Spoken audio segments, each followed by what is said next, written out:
Bonjour, frères et sœurs, Jean-Marc Bali, serviteur de l'Éternel.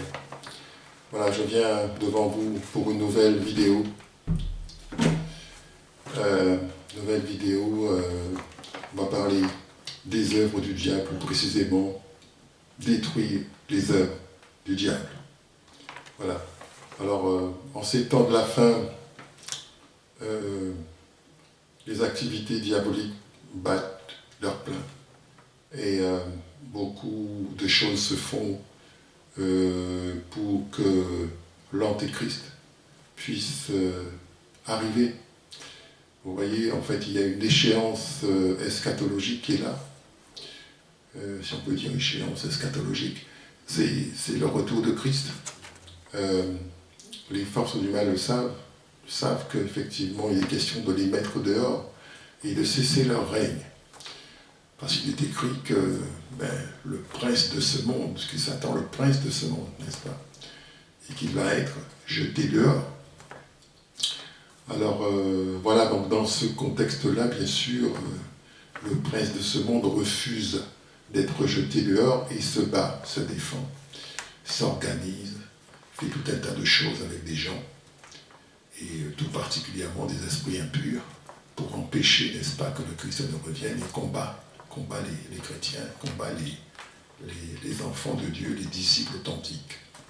Voilà, donc on va parler un peu de ça aujourd'hui, et puis essayer d'augmenter notre compréhension de ce sujet-là.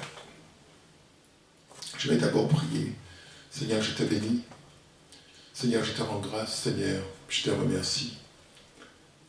Je te demande de bénir cette vidéo, afin que ceux qui l'écoutent soient édifiés. Ceux qui l'écouteront soient édifiés. Je te demande, Seigneur, que ta grâce soit sur eux. Seigneur, tu es le Tout-Puissant, tu es le Seigneur des Seigneurs, et tu es celui qui sait toutes choses, celui qui peut toutes choses. C'est par ta grâce que nous avançons chaque jour. Alors, Seigneur, que nos esprits s'éclairent et que nous soyons sans crainte face à ces événements des temps de la fin, que nous soyons sans peur. Il est aussi écrit, ne craignez rien, je serai avec vous chaque jour jusqu'à la fin des temps. Voilà. Je prends maintenant autorité sur tout esprit impur, je vous commande, esprit impur, désireux d'interrompre cette prédication ou d'intervenir en aucune manière, de ne pas le faire. Je commande que tout esprit impur quitte ces lieux maintenant, sans retour et sans délai, au nom puissant de Jésus, le Fils unique de Dieu. Amen. Voilà. Alors on va commencer par parler de l'esprit de l'Antéchrist. L'esprit de l'Antéchrist, c'est quoi? On en parle dans 1 Jean chapitre 4, verset 3. Il est écrit « Et tout esprit qui ne confesse pas Jésus n'est pas de Dieu. C'est celui de l'Antéchrist, dont vous avez appris la venue et qui maintenant est déjà dans le monde. » Je reprends. 1 Jean chapitre 4, verset 3. « Et tout esprit qui ne confesse pas Jésus n'est pas de Dieu. C'est celui de l'Antéchrist, dont vous avez appris la venue et qui maintenant est déjà dans le monde. » Voilà. Donc ça veut dire que tout esprit, quel qu'il soit, qui ne confesse pas Jésus, n'est pas de Dieu. Donc, frères et sœurs, je comprends le côté un peu radical de ce verset qui exclut toute autre possibilité pour les esprits qui ne confessent pas Jésus-Christ, qui exclut tout lien avec Dieu pour les esprits qui ne confessent pas Jésus-Christ, et va jusqu'à déclarer que c'est l'esprit de l'Antéchrist, c'est-à-dire c'est un esprit du mal. C'est un esprit, ce sont des esprits qui s'opposent à Christ et qui s'opposent à la volonté de Dieu, qui s'opposent à ce que Dieu désire faire, la manière dont il veut gérer, conduire ce monde. Vous voyez? Voilà. Alors, c'est très clair et très marqué. Les autres esprits, ceux qui ne confessent pas Jésus-Christ, ne sont pas de Dieu. Il faut être clair. Donc quand on dit ça, on peut se faire haïr, on peut se faire rejeter, on peut se faire détester, peu importe. Mais c'est la vérité. C'est ce que déclare la parole. Et nous croyons que la parole de Dieu est véridique et authentique.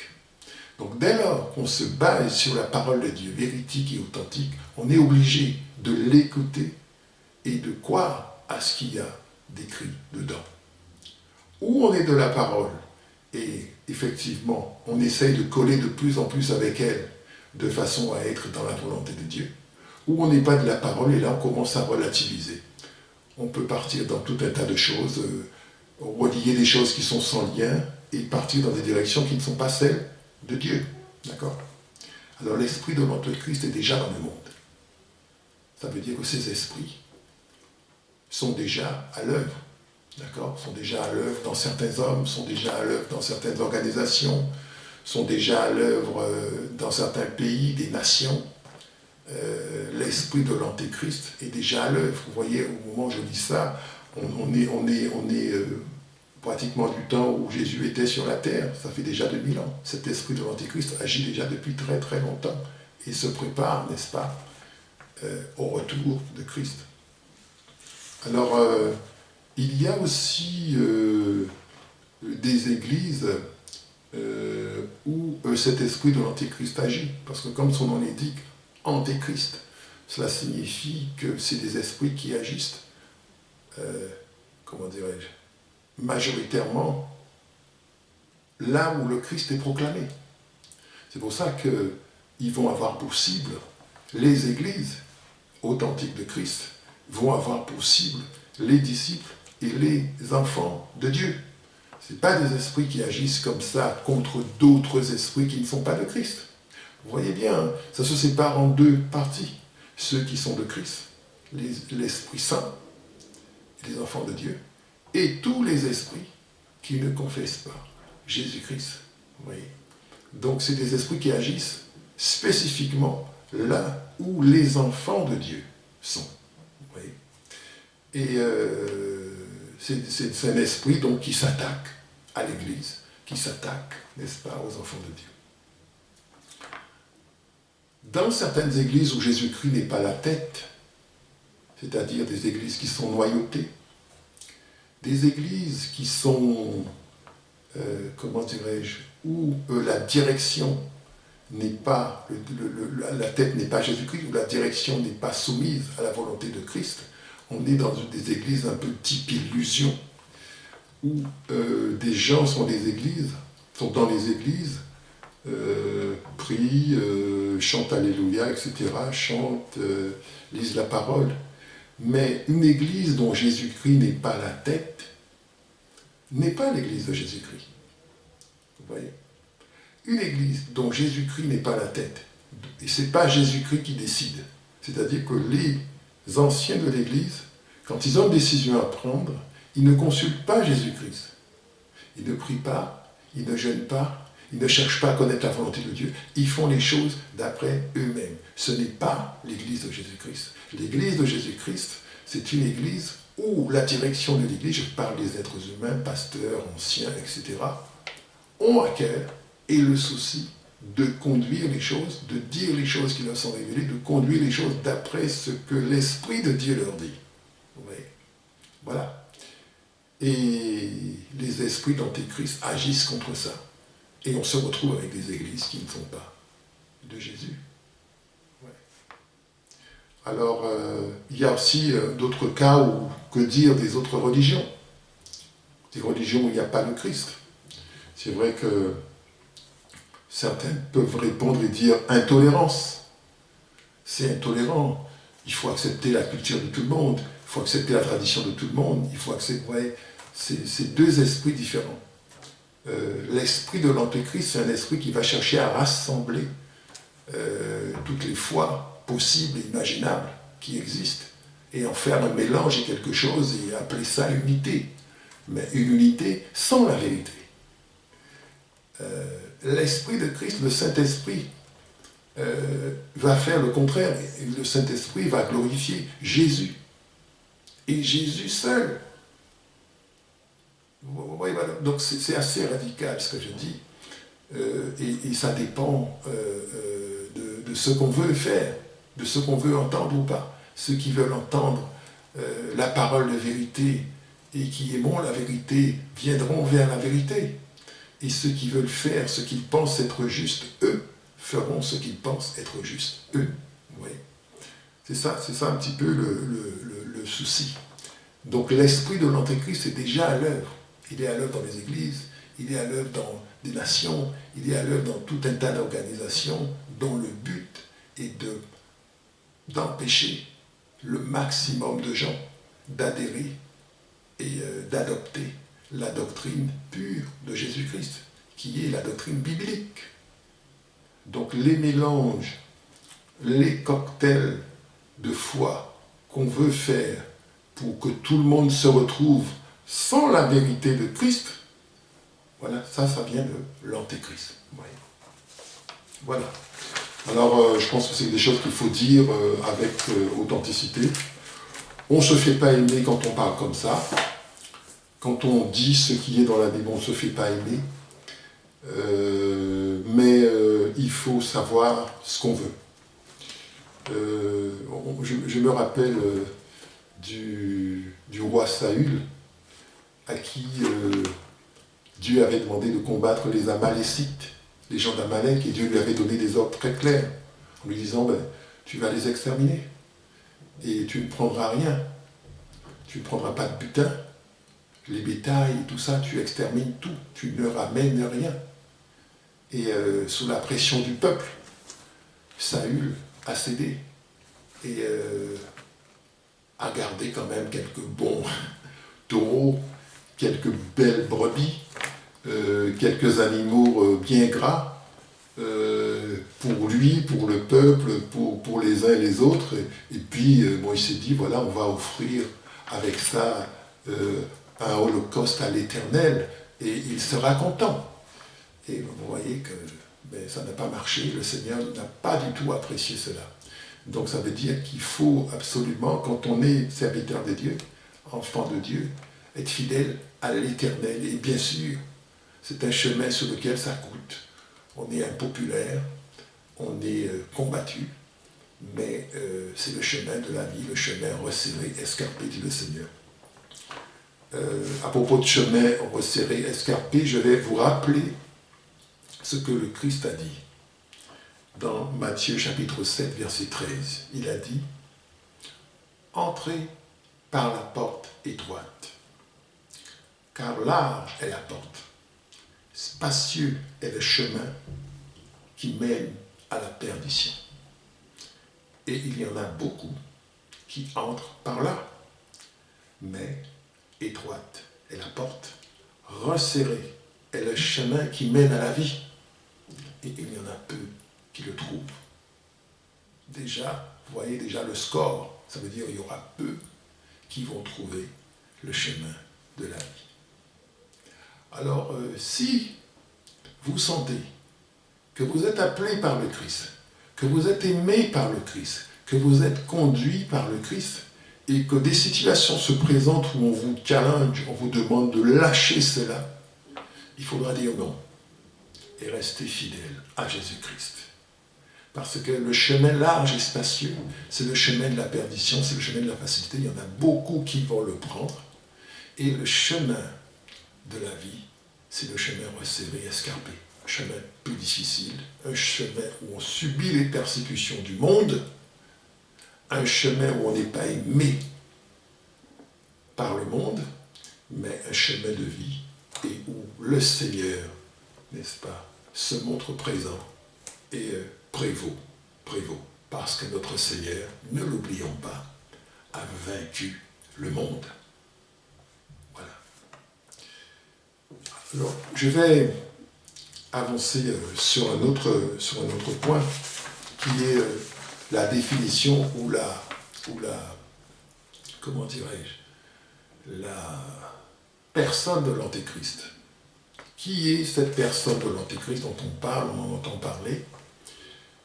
Il y a des prédicateurs qui disent que l'Antéchrist est déjà dans le monde, mais qu'il attend le bon moment pour se manifester. Il y a d'autres qui sont sincères et qui disent qu'ils ne savent pas. Pour ma part, ce que je dirais, c'est qu'il faut rester biblique. Il est écrit dans le livre des Thessaloniciens que l'apparition de cet impie se fera à partir d'un signe. À partir d'un signe, quand on verra ce signe, on saura que l'Antéchrist est prêt d'apparaître. Ce signe, c'est l'apostasie. L'apostasie. L'apostasie, c'est quoi? C'est des gens qui sont en Jésus-Christ, qui prient, qui sont avec Jésus-Christ, qui croient en Jésus-Christ et qui vont se laisser séduire et vont commencer à quitter l'Église de Christ pour aller vers le monde, pour entrer dans autre chose, pour entrer dans des sociétés secrètes, pour s'allier, faire d'autres alliances avec d'autres esprits, d'autres dieux, adorer d'autres dieux. Ce n'est pas nouveau ce qui se passe aujourd'hui. C'est des choses qui ont toujours existé. De tout temps, les hommes ont fait des alliances avec les esprits. Mais cet antéchrist-là viendra à un moment, effectivement, où il y aura des gens qui vont quitter les rangs de l'Église, ce qu'on appelle l'apostasie. Je pense que, vu les temps dans lesquels nous sommes, on peut considérer que nous sommes dans ces temps-là, et que l'antéchrist peut apparaître à n'importe quel moment, parce que les conditions pour son apparition sont réunies, et se réunissent de plus en plus. Vous voyez. On va lire un passage dans le livre des Thessaloniciens, 2 Thessaloniciens, chapitre 4, 2 Thessaloniciens, chapitre 2, verset 4, voilà. L'adversaire, en parlant de l'Antéchrist, l'adversaire qu'on appelle, qui s'élève au-dessus de tout ce qu'on appelle Dieu, ou de ce qu'on adore, jusqu'à s'asseoir dans le temple de Dieu, se proclamant lui-même Dieu. Ne vous souvenez-vous pas que je vous disais ces choses lorsque j'étais encore chez vous? Et maintenant vous savez ce qui le retient, afin qu'il ne paraisse qu'en son temps. Car le mystère de l'iniquité agit déjà. Il faut seulement que celui qui le retient encore ait disparu. Ouais. On va relire ce passage. L'adversaire qui s'élève au-dessus de tout ce qu'on appelle Dieu, ou de ce qu'on adore, jusqu'à s'asseoir dans le temple de Dieu, se proclamant lui-même Dieu. Ne vous souvenez-vous pas que je vous disais ces choses lorsque j'étais encore chez vous? Et maintenant vous savez ce qui le retient, afin qu'il ne paraisse qu'en son temps, car le mystère de l'iniquité agit déjà. Il faut seulement que celui qui le retient encore ait disparu. Donc là, ce qu'on apprend dans ce verset, c'est que, d'une part, l'Antichrist, c'est un adversaire. C'est l'adversaire de Christ. Quand vous avez un combat de boxe, vous avez l'un qui est l'adversaire de l'autre. Donc ça veut dire c'est celui qui se bat contre vous. Donc c'est l'adversaire de Christ, n'est-ce pas, qui s'appelle l'Antéchrist et qui désire l'adoration, qui recherche l'adoration. Il est dit qu'il s'élève au-dessus de tout ce qu'on appelle Dieu ou de ce qu'on adore. Donc tout ce qu'on adore, n'est-ce pas, l'Antéchrist va vouloir le supplanter et se placer par-dessus. Voilà la caractéristique principale de l'Antéchrist. Et il va se proclamer Dieu, c'est-à-dire il va, n'est-ce pas, blasphémer et dire que Dieu, c'est lui. Voilà, donc c'est quelqu'un qui veut prendre la place de Dieu et qui désire recevoir à sa place l'adoration. Alors, la venue de l'Antéchrist, nous dit ce passage, est empêchée par quelque chose qui le retient. Empêché par une puissance, n'est-ce pas, par une force, celle de Dieu qui le retient. Cette puissance, cette force, ce ne peut être que l'Esprit de Dieu, ou l'Église de Dieu. Parce que l'Église de Dieu n'est pas sans l'Esprit. D'accord? Donc, tant qu'il y a des chrétiens authentiques, des chrétiens qui ont le Saint-Esprit, ça empêche la venue de l'Antéchrist. Puisque le chrétien du Saint-Esprit est une pierre vivante de l'Église, donc il est part de l'Église, donc il est l'Église. Et l'Église, c'est pas, on l'a déjà dit 100 fois, mais c'est pas le bâtiment, l'Église, c'est les gens, ceux qui sont à Christ, vraiment, constituent l'Église. Et ceux qui sont à Christ, ils ont le Saint-Esprit. C'est ça qui empêche la venue de l'Antéchrist. C'est pour ça que pour qu'ils viennent, il faut qu'ils combattent ces gens-là, les empêchent d'exercer leur ministère, les empêche de faire ce pourquoi Dieu les a envoyés sur la terre, à savoir évangéliser, à savoir servir Dieu. Ils veulent pouvoir effectivement dégager la voie. Donc l'Église est un obstacle. L'Église, le Saint-Esprit, sont des obstacles à la venue de l'Antéchrist. Donc il faut effectivement qu'ils mènent un travail, il y a tout un travail, frères et sœurs, qu'ils menaient pour détruire les églises, détruire la foi et empêcher, n'est-ce pas, que l'Église de Dieu ne demeure. Amen. Voilà. Donc, il va paraître en son temps. Paraître en son temps, ça veut dire que c'est Dieu qui contrôle les choses. Il ne paraîtra pas avant, il paraîtra en son temps. Donc, Dieu gère les choses, il est à la manœuvre. L'Antéchrist doit apparaître, c'est vrai. Il va apparaître, mais il va apparaître en son temps. N'est-ce pas? Voilà ce que nous dit la parole. Alors, l'Antéchrist a des caractéristiques lorsqu'il viendra.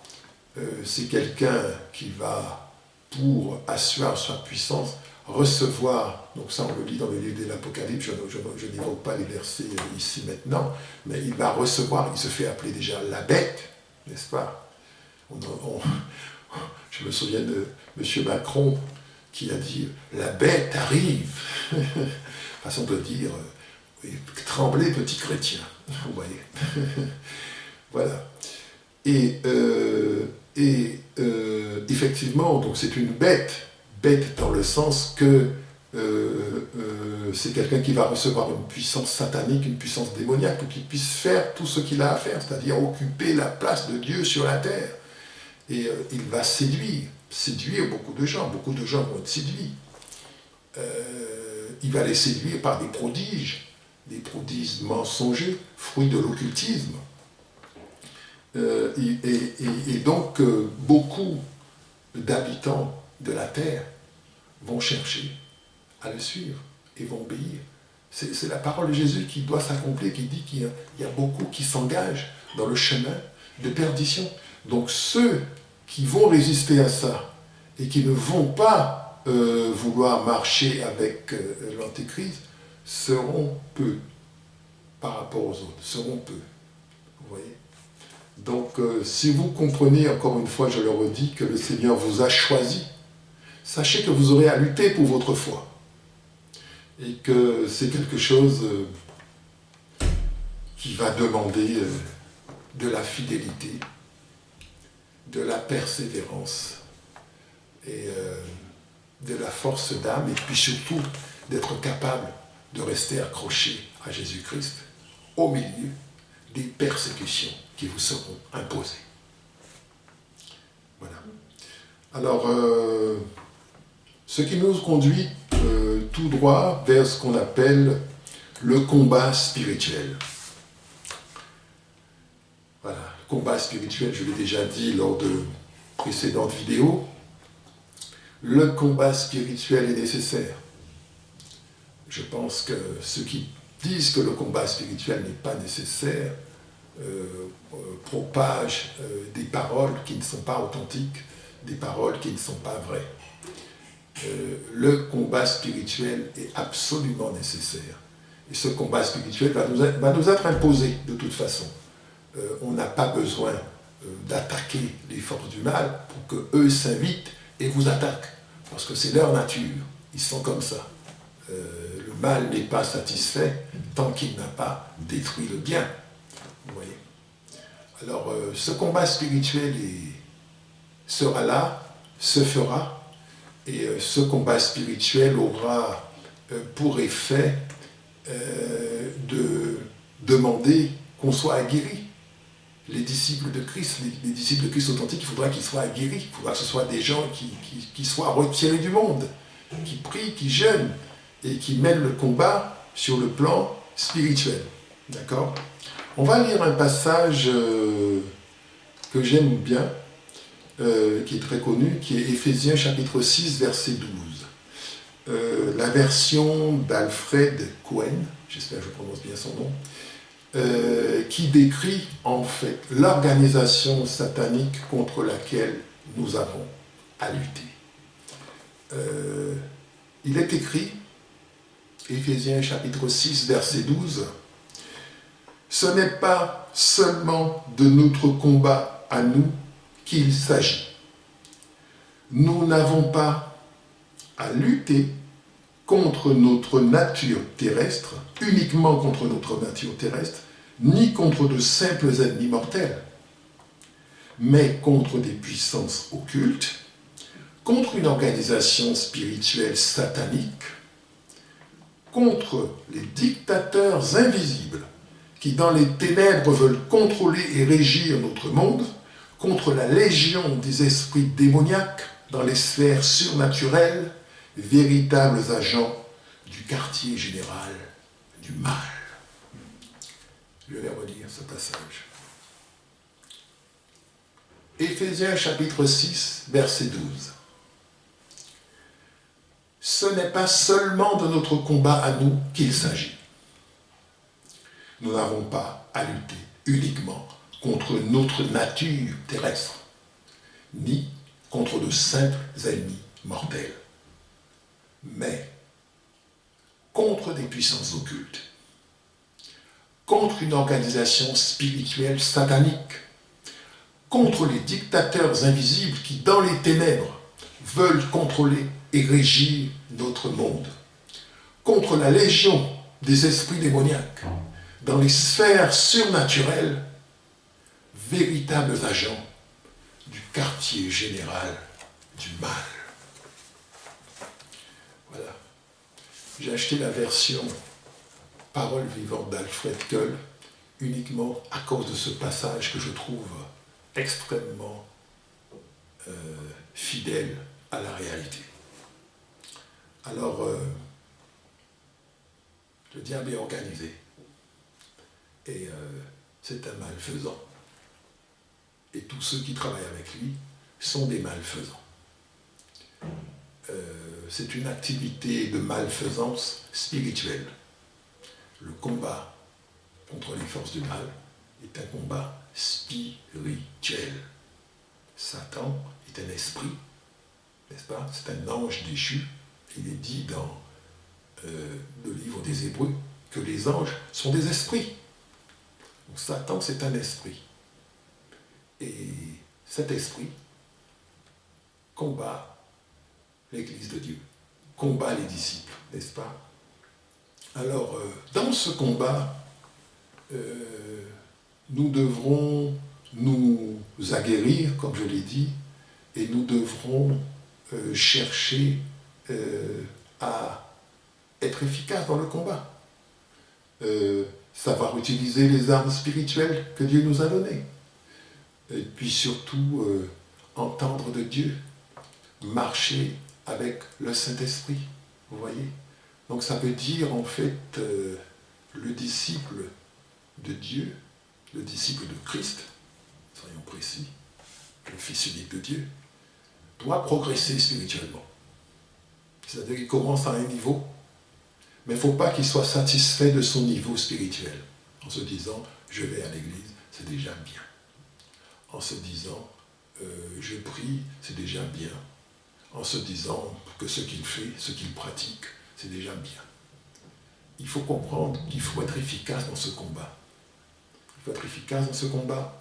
Il faut être capable de mener les choses, les bonnes actions, je veux dire. Et puis surtout, la docilité au Saint-Esprit. Faire ce que l'Esprit vous dit de faire.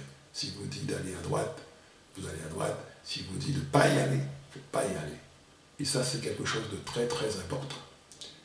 L'obéissance. Vous voyez, tout ça, ça s'apprend. On peut se croire obéissant parce qu'on est chrétien. Mais la vérité, c'est que notre nature charnelle est une nature rebelle. Il faut crucifier cette nature. La crucifixion de la chair, n'est-ce pas, permet à l'esprit d'accomplir sa volonté avec plus de facilité. Il faut avoir à cœur ces choses-là et comprendre que ce combat spirituel ne peut se faire que si nous savons renoncer à nous-mêmes. Il faut être totalement dévoué à Dieu. Ça se fait graduellement. Ce n'est pas quelque chose qu'on impose, et puis ça dépend de votre appel aussi. Mais le Seigneur, le diable ne regarde pas les appels ou pas appels du moment où vous êtes enfant de Dieu, vous êtes son ennemi. Donc je pense que tous les enfants de Dieu sont confrontés à la question de la guerre spirituelle. Qu'ils le voient ou non, qu'ils l'entendent ou non, qu'ils le sachent ou non, ils sont confrontés à la question de la guerre spirituelle. Voilà. Donc cette réalité est là devant nous, et les chrétiens doivent de plus en plus ouvrir les yeux pour comprendre que cette réalité est importante et que c'est quelque chose avec lequel ils devront agir. Cette armée que nous sommes doit mener cette guerre, n'est-ce pas? Et nous sommes des soldats, et le Seigneur, n'est-ce pas, est bienveillant, il sait intervenir, il sait quand nous faisons des fautes, il sait quand nous ne comprenons pas ce qu'il nous a dit, il sait quand nous ne sommes pas dans le chemin qu'il a prévu, il sait redresser, renverser les situations. Voilà. Toute la question est de rester en contact, en communion avec notre Seigneur Jésus-Christ, qui, je le dis encore une fois, a vaincu le monde. Voilà. Alors, le Christ savait tout cela lorsqu'il était sur la terre. Lorsqu'il était sur la terre avec ses disciples. Lorsqu'il était avec Pierre, Jacques, Jean, Matthieu, Luc, etc. Tous ses disciples, tous ces bons hommes autour de lui, n'est-ce pas? Enfin, bons hommes, n'oublie bon que Dieu seul, tous ces hommes, voilà, soyons fidèles à la parole. Tous ces hommes autour de lui, mais des hommes qu'il a choisis, d'accord? Il savait cela. Et il a particulièrement distingué un de ses disciples qui est l'apôtre Pierre. L'apôtre Pierre, qui est celui qui l'a reconnu en premier. Rappelez-vous, Christ a dit à ses disciples, qui dites-vous que je suis? Les uns disent que je suis un prophète qui est revenu, mais vous, qui dites-vous que je suis?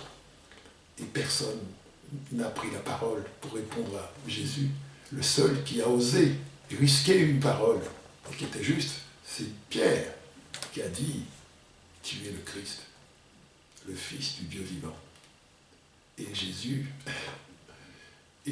a dit, ben, tu ne peux pas savoir ça de toi-même, je paraphrase, tu ne peux pas savoir ça de toi-même, Pierre, c'est pas possible que tu saches ça. Tu sais ça, parce que le Père te l'a révélé. Dès lors, Christ va le considérer différemment.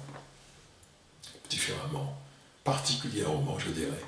Christ va faire une alliance avec Pierre. Ce n'est pas spécifiquement dit comme ça dans les Écritures, mais je pense qu'il faut le comprendre comme ça, parce que c'est ainsi que Dieu travaille. Notre Dieu est un Dieu d'alliance. Il fait des alliances, n'est-ce pas? Voilà. Alors, nous sommes dans le livre de Matthieu. Matthieu, chapitre 16, verset 18. Là, c'est le Christ qui parle. Et moi, je te dis que tu es Pierre, et que sur cette pierre, je bâtirai mon Église,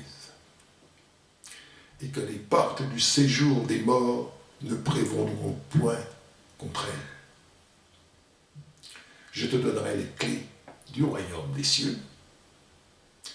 Tout ce que tu liras sur la terre sera lié dans les cieux, et ce que tu délieras sur la terre sera délié dans les cieux.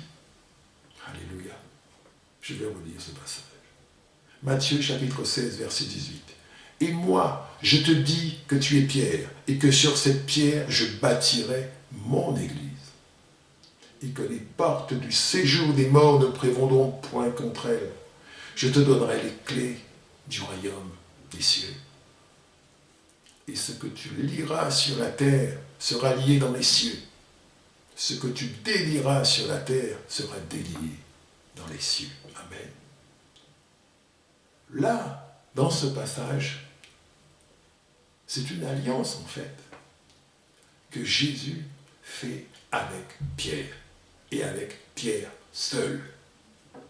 Aucun des autres disciples, Jésus va dire, je te donne les clés du royaume. À aucun des autres. Il fait l'alliance avec Pierre. Vous voyez? Et ça, c'est un principe. Quand Dieu fait une alliance avec un homme, il fait l'alliance avec cet homme-là, seul. C'est avec cet homme-là, n'est-ce pas, qui a fait l'alliance. Si vous n'êtes pas dedans, vous n'êtes pas dedans. D'accord? On peut faire une comparaison avec le cas d'Abraham. Dieu a fait alliance avec Abraham. Il a fait alliance avec Abraham. Il lui a promis une multitude. Et c'est ainsi que le peuple d'Israël, à partir d'Abraham, a commencé. D'accord? Le peuple d'Israël a commencé à se développer avec Isaac, avec Jacob, avec les 12 fils de Jacob, etc. Et ainsi, les 12 tribus d'Israël sont venues.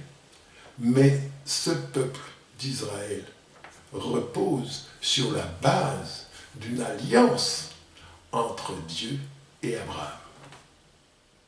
Oui. Et de même, l'Église repose sur la base d'une alliance entre Dieu, qui est Jésus, et Pierre. Ça veut dire que la foi de Pierre, c'est ce qui est important pour Jésus. La foi de Pierre, c'est ce qui va garantir que l'Église va rester debout. Regardez le cas d'Israël. Tout ce par quoi Israël est passé. 19 siècles éparpillés partout dans le monde. Une nation sans terre. Et Israël est toujours là. Israël connaît beaucoup de persécutions, mais Israël est toujours là. Israël tient debout. Il n'y a pas une autre nation qui a subi tout ça et qui a tenu. Il y a des nations qui ont disparu, des peuples qui ont disparu. Mais Israël tient la route. Pourquoi? Ce n'est pas parce que les Israélites sont des gens exceptionnels. Non. C'est parce que derrière, Dieu a pris soin d'établir une alliance avec un homme qui avait une foi suffisante, qui est la foi d'Abraham. C'est pour ça que les hommes qui sont choisis pour faire alliance avec Dieu sont des hommes triés sur le volet. Ce n'est pas n'importe qui. Il faut des gens qui ont une foi suffisante. Vous voyez comment Abraham a été éprouvé dans sa foi. Pas d'enfant, un âge avancé. Sa femme le convainc de prendre sa servante. Il fait une erreur. Il va vers sa servante, l'Égyptienne Agar. Dieu lui dit, mais c'est pas bon ce que tu as fait. C'est pas ça. D'accord, je vais bénir Ismaël, mais c'est pas ça. Et ça continue, ça continue. Il arrive au bout presque à 100 ans. Et enfin, l'enfant naît. Vous imaginez la foi qu'il faut. Et même après ça, quand il a l'enfant, Dieu va encore lui dire, allez, va me donner l'enfant maintenant sur une montagne que je t'indiquerai et tu vas me le sacrifier pour voir est-ce qu'Abraham va le faire, est-ce qu'Abraham a la foi. Vous voyez l'importance de la foi. Et c'est sur cette foi que la nation d'Israël tient. Dieu agit sur la base de la foi d'Abraham. C'est pour ça qu'Israël tient la route. De même, l'Église tient la route. tiendra la route, malgré les infiltrations, malgré les alliances qui peuvent se faire contre l'Église, malgré les plans des uns des autres. L'Église tiendra la route, parce que Jésus a dit « Les portes du séjour des morts ne prévaudront point contre elle ». Donc cette parole s'accomplira parce que la foi de Pierre est suffisamment solide pour cela. Rappelons-nous que Christ, voyant venir les événements qui le concernaient, a prié pour la foi de Pierre. Hein? On le voit dans Luc, chapitre 22, versets 31 à 32. Le Seigneur dit, « Simon, Simon, Satan vous a réclamé pour vous cribler comme le froment. Mais j'ai prié pour toi, afin que ta foi ne défaille point. Et toi, quand tu seras converti, affermis tes frères. » Ouais. Jésus a prié pour que la foi de Pierre ne défaille pas. Ça, c'est une clé. Quand on est dans l'adversité, dans la persécution, toutes sortes de choses qui se passent dans votre vie à cause de ce que le diable a décidé de faire et qui vous a pris pour cible parce que vous êtes un enfant de Dieu, il y a une chose qu'il faut comprendre, c'est qu'il ne faut jamais lâcher la foi. Et si elle tend à partir, il faut lutter pour la garder. Prier plus, jeûner plus, lire plus la parole de Dieu pour que cette foi ne s'en aille pas. Et c'est sur la base de la foi de Pierre que l'Église tient la route et tiendra la route jusqu'au bout, jusqu'à l'enlèvement. Voilà. C'était Jean-Marc Bally, serviteur de l'Éternel. Alors, je vais faire une deuxième partie, comme j'aime à faire, pour prolonger un petit peu le sujet. Et puis, je vous bénis au nom de Jésus-Christ, le Seigneur des Seigneurs, le Roi des Rois, le Fils unique de Dieu. Et je vous dis à bientôt. Merci.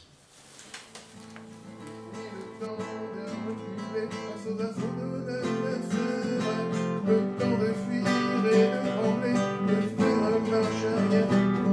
Le temps de reculer face aux assauts de l'adversaire. Le temps